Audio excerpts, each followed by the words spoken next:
Engagement in Syria's conflict zone. As Syria descended into a brutal civil war, the battlefield became a tangled mess of militias, foreign fighters, proxy armies, and shifting alliances. What began as a domestic uprising quickly evolved into a regional power struggle, and amidst the chaos, rumors swirled of Western private military contractors moving quietly through the rubble. Among those whispered to be operating in the shadows was Blackwater.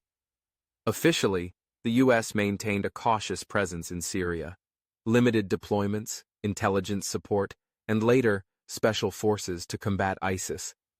But the complexity of the conflict required more than what traditional forces could offer. There were missions too risky, too politically sensitive, or too unofficial to be handled by uniformed troops. This was where Blackwater, or entities closely tied to its legacy, allegedly came into play. Reports emerged of private contractors assisting in the protection of sensitive U.S. assets in the region.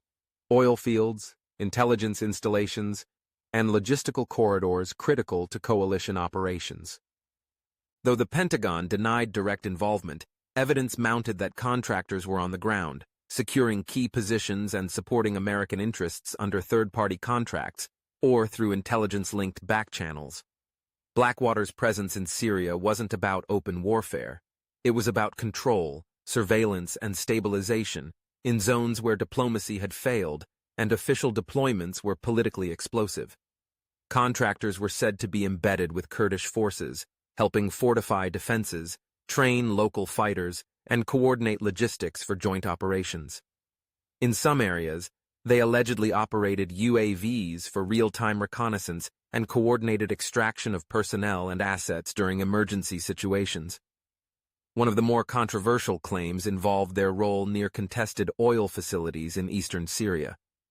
As U.S. forces moved to secure these resources from both ISIS and the encroaching Syrian regime, private contractors reportedly played a role in reinforcing perimeter security, deterring local militia advances, and ensuring uninterrupted control over infrastructure.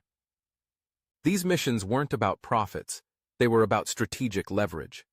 Further complicating matters were the geopolitical dynamics. Russian mercenaries, Iranian-backed militias, Turkish special units, and Hezbollah all operated in overlapping zones. In this crowded theater, Blackwater contractors, if indeed present, had to navigate a volatile environment where every movement could provoke a firefight or diplomatic fallout.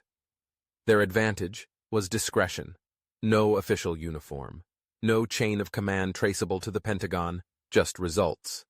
However, the ethical and legal implications were immense. What rules of engagement governed their actions? Were they accountable to any court? And who bore responsibility if their operations led to civilian harm or clashes with foreign powers? These questions were never answered, largely because the missions were never acknowledged. Yet for those who understood the reality on the ground, the presence of contractors like Blackwater in Syria made sense. The U.S. needed influence without exposure, power projection without entanglement. Private operatives provided just that, a flexible, deniable force that could maneuver through Syria's chaos and protect interests that couldn't be officially defended. Blackwater's alleged role in Syria epitomized the privatized battlefield of the 21st century. It wasn't about raising flags or planting boots. It was about safeguarding strategic footholds in a war where the lines between military, intelligence, and corporate warfare had all but vanished. And so, while world leaders debated ceasefires and diplomats issued statements, silent convoys rolled through Syrian deserts.